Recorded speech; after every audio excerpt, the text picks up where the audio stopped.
നമസ്കാരം. ഓപ്പറേഷൻ സിന്ദൂർ മുതൽ പാകിസ്ഥാന്റെ ഓരോ നീക്കങ്ങളും ഇന്ത്യ അതിസൂക്ഷ്മമായി തന്നെ നിരീക്ഷിക്കുകയാണ്. ഈ സാഹചര്യത്തിലാണ് പാകിസ്ഥാൻ ഇപ്പോൾ അതിൻ്റെ ഏതാനും ചില വ്യോമപാതകൾ അടച്ചത് ഇപ്പോൾ പ്രതിരോധ വിദഗ്ധർക്കിടയിൽ വലിയ ചർച്ചാ വിഷയമാകുന്നത്.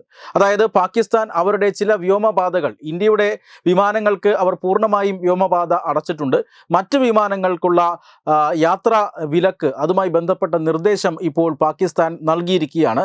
നോട്ടീസ് ടു എയർമെൻ അല്ലെങ്കിൽ നോട്ടാം എന്നൊക്കെ അറിയപ്പെടുന്ന നോ ഫ്ലൈ സോൺ പ്രഖ്യാപിക്കലാണ് പാകിസ്ഥാൻ ഇപ്പോൾ നടത്തിയിരിക്കുന്നത്. ഇത് ചില പ്രത്യേക റൂട്ടുകളിൽ ഇന്ന് പുലർച്ചെ 12 മണി മുതൽ 2:30 വരെ ചില മേഖലകളിൽ പാകിസ്ഥാൻ വ്യോമപാത അടച്ചിരുന്നു.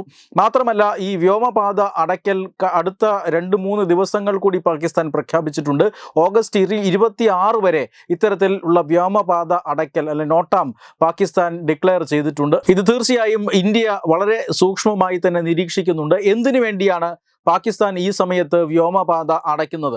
പാകിസ്ഥാൻ മിസൈൽ പരീക്ഷണം നടത്തുകയാണോ, അല്ലെങ്കിൽ പാകിസ്ഥാൻ എയർ ഡിഫൻസ് സിസ്റ്റം പരിശോധിക്കുകയാണോ, വ്യോമ പ്രതിരോധ സംവിധാനം പരിശോധിക്കുകയാണോ എന്നീ ചോദ്യങ്ങളാണ് ഇപ്പോൾ ഉയരുന്നത്. അതായത് പാകിസ്ഥാന്റെ വ്യോമ പ്രതിരോധ സംവിധാനങ്ങൾ ഓപ്പറേഷൻ സിന്ദൂറിൻ്റെ സമയത്ത് ഇന്ത്യ തകർത്തിരുന്നു. അതിനുശേഷമാണ് ഇന്ത്യയുടെ മിസൈലുകൾ കൃത്യസമയത്ത് കൃത്യസ്ഥലത്ത് നിക്ഷേപിക്കാൻ ഇന്ത്യക്ക് സാധിച്ചത്. അതായത് ഇന്ത്യയുടെ ഒരു മിസൈലുകളെ പോലും തൊടാൻ പാകിസ്ഥാന്റെ വ്യോമ പ്രതിരോധ സംവിധാനങ്ങൾക്ക് സാധിച്ചില്ല. അതിൻ്റെ അർത്ഥം ആദ്യം തന്നെ പാകിസ്ഥാനിലെ വ്യോമ പ്രതിരോധ സംവിധാനങ്ങളെ ഇന്ത്യ നിർവീര്യമാക്കിയിരുന്നു എന്നർത്ഥം. അതുകൊണ്ട് തന്നെ ഭാവിയിൽ ഇന്ത്യയിൽ നിന്നുള്ള ആക്രമണങ്ങൾ, വ്യോമ ആക്രമണങ്ങൾ ഫലപ്രദമായി പ്രതിരോധിക്കുന്നതിനായി പാകിസ്ഥാൻ ഈ വ്യോമ പ്രതിരോധ സംവിധാനം ഉടൻ പുനഃസ്ഥാപിച്ചേ മതിയാവുകയുള്ളൂ. അത്തരമൊരു പുനഃസ്ഥാപിക്കലാണോ ഇപ്പോൾ നടക്കുന്നത്? അതിനുശേഷമുള്ള പരീക്ഷണമാണോ നടക്കുന്നത്? അതിനു വേണ്ടിയിട്ടാണോ ഈ വ്യോമപാത പാകിസ്ഥാൻ അടയ്ക്കുന്നത് എന്നൊരു ചോദ്യം ഉയരുന്നുണ്ട്. മറ്റൊരു പ്രധാനപ്പെട്ട വിഷയം ചർച്ചയാകുന്നത് പാകിസ്ഥാൻ ഈ മിസൈൽ പരീക്ഷണം നടത്തുന്നുണ്ടോ എന്നുള്ളതാണ് അടുത്ത ദിവസങ്ങളിൽ. അതായത് ഇന്ത്യ എപ്പോഴൊക്കെ മിസൈൽ പരീക്ഷണം നടത്തുമോ, ഇന്ത്യ എപ്പോഴൊക്കെ സൈനിക അഭ്യാസം നടത്തുമോ, അപ്പോഴെല്ലാം സൈനിക അഭ്യാസങ്ങളും മിസൈൽ പരീക്ഷണങ്ങളുമൊക്കെ പാകിസ്ഥാനും നടത്താറുണ്ട്. ഇത് ഈ മേഖലയിൽ ഒരു ആയുധ പന്തയം എന്നൊക്കെ പാശ്ചാത്യ ശക്തികൾ കഴിഞ്ഞ കാലങ്ങളിലൊക്കെ വിളിച്ചിരുന്നു. കഴിഞ്ഞ ദിവസമാണ് ഇന്ത്യ അവരുടെ ദീർഘദൂര മിസൈൽ പരീക്ഷണം നടത്തിയത്.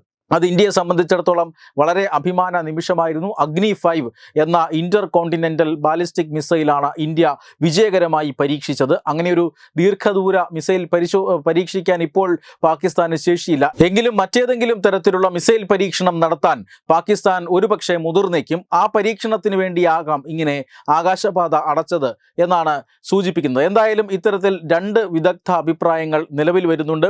രണ്ടിനും തുല്യ പ്രാധാന്യമുണ്ട്. കാരണം ഈ അഗ്നി 5 മിസൈൽ പരീക്ഷണത്തിൻ്റെ പശ്ചാത്തലത്തിൽ പാകിസ്ഥാൻ എന്തെങ്കിലും ചെയ്യാതിരിക്കില്ല. അതുകൊണ്ട് തന്നെ അങ്ങനെ ഒരു മിസൈൽ പരീക്ഷണത്തിൻ്റെ സാധ്യത നമുക്ക് തള്ളിക്കളയാൻ കഴിയില്ല. മാത്രമല്ല, ഈ എയർ ഡിഫൻസ് സിസ്റ്റം അത് പുനഃസ്ഥാപിച്ചതിന് ശേഷമുള്ള പരിശോധന അല്ലെങ്കിൽ പരീക്ഷണം ആണോ എന്നും അറിയേണ്ടിയിരിക്കുന്നു. എന്തായാലും ഒരു കാര്യം ഉറപ്പാണ്, പാകിസ്ഥാന് ചൈന നൽകുന്ന എയർ ഡിഫൻസ് സിസ്റ്റമാണ്, വ്യോമ പ്രതിരോധ സംവിധാനമാണ് പാകിസ്ഥാൻ ഉപയോഗിക്കുന്നത്. ആ സംവിധാനം അത്ര നിലവാരമുള്ളതല്ല എന്ന് ഇന്ത്യൻ സൈന്യം തന്നെ അഭിപ്രായപ്പെട്ടിരുന്നു. പാകിസ്ഥാന്റെ വ്യോമ കേന്ദ്രങ്ങൾ തകർത്ത ശേഷം അഭിപ്രായപ്പെട്ടിരുന്നു. അത് ചൈനയ്ക്കടക്കം വലിയ നാണക്കേടുണ്ടാക്കിയിരുന്നു. മാത്രമല്ല, ഓപ്പറേഷൻ സിന്ദൂറിൻ്റെ സമയത്ത് പ്രതീക്ഷിക്കാത്ത തിരിച്ചടിയാണ് പാകിസ്ഥാന് ലഭിച്ചത്. ആദ്യഘട്ടത്തിൽ, അതായത് ആദ്യ സർജിക്കൽ സ്ട്രൈക്ക് ഇന്ത്യ നടത്തുമ്പോൾ ഇന്ത്യയുടെ കമാൻഡോകളാണ് അതിർത്തി കടന്ന് ഭീകര കേന്ദ്രങ്ങൾ തകർത്തത്. രണ്ടാം സർജിക്കൽ സ്ട്രൈക്ക് വ്യോമസേന വിമാനങ്ങളാണ്, ബോംബർ വിമാനങ്ങളാണ് ഉപയോഗിച്ചത്. മൂന്നാം സർജിക്കൽ സ്ട്രൈക്ക്, അതായത് ഈ ഓപ്പറേഷൻ സിന്ദൂർ സമയത്ത് ഉപയോഗിച്ചതാകട്ടെ മിസൈലുകളും, ഇന്ത്യയുടെ ബ്രഹ്മോസ് മിസൈലും സ്കാൽപ്പ് മിസൈലുകളും ഉപയോഗിച്ചാണ് പാകിസ്ഥാന്റെ 13 പ്രധാനപ്പെട്ട വ്യോമ കേന്ദ്രങ്ങളിൽ 11 എണ്ണവും ഇന്ത്യ തകർത്ത് തരിപ്പണമാക്കിയത്. വെബ് ഡെസ്ക് തത്വമൈ ന്യൂസ്.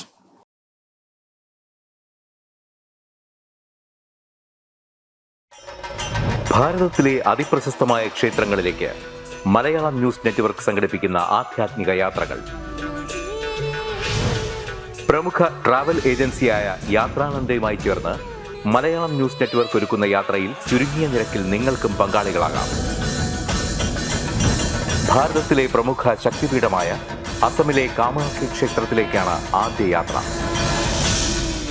കാമരൂപമെന്ന് കാളിദാസനും പ്രാഗ്ജ്യോതിഷപുരമെന്ന വ്യാസനും വിളിച്ച അതിമനോഹരമായ സംസ്ഥാനമാണ് അസം. സമമായി മറ്റൊന്നില്ല എന്നാണ് അസമിന്റെ അർത്ഥം. ബ്രഹ്മപുത്ര നദിയും ഹിമാലയവും ദൃശ്യചാരുത കൊണ്ട് അനുഗ്രഹിച്ച അസമിലെ കാമാഖ്യ ഇന്ത്യയിലെ തന്നെ ഏറ്റവും പ്രധാനപ്പെട്ട കാളി ക്ഷേത്രങ്ങളിലൊന്നാണ്. കാമാഖ്യ ക്ഷേത്ര സന്ദർശനത്തിന് ശേഷം കിഴക്കിന്റെ സ്വിറ്റ്സർലാൻഡ് എന്നറിയപ്പെടുന്ന മേഘാലയയിലെ ഷില്ലോങ് നഗരവും ചിറാപുഞ്ചിയും അതിമനോഹരമായ മഴക്കാടുകളും ഹിമാലയൻ കാറ്റ് ചൂളം വിളിക്കുന്ന താഴ്വരകളും മേഘങ്ങളെ ഉമ്മവയ്ക്കുന്ന ചെറുകുന്നുകളും കണ്ണാടി പോലെ ജലമൊഴുകുന്ന ഉമയാങ് നദിയും സന്ദർശിക്കുന്നു. ജീവിതത്തിൽ ഒരിക്കലെങ്കിലും കണ്ടിരിക്കേണ്ട ഈ അത്ഭുത ലോകത്തിലേക്ക് നിങ്ങളെ സ്വാഗതം ചെയ്യുന്നു. വിമാന ടിക്കറ്റും ചിലവുകളും ഉൾപ്പെടെ 65,000 രൂപ ചിലവ് വരുന്ന ഈ പാക്കേജ് 59,000 രൂപയ്ക്ക് മലയാളം ന്യൂസ് നെറ്റ്വർക്ക് നിങ്ങൾക്ക് ലഭ്യമാക്കുന്നു. ആദ്യം ബുക്ക് ചെയ്യുന്ന 5 പേർക്ക് 56,000 രൂപയ്ക്ക് ഏർലി ബേർഡ് ഓഫറും ലഭ്യമാണ്.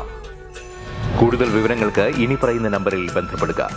8089001200 അല്ലെങ്കിൽ 7736549234.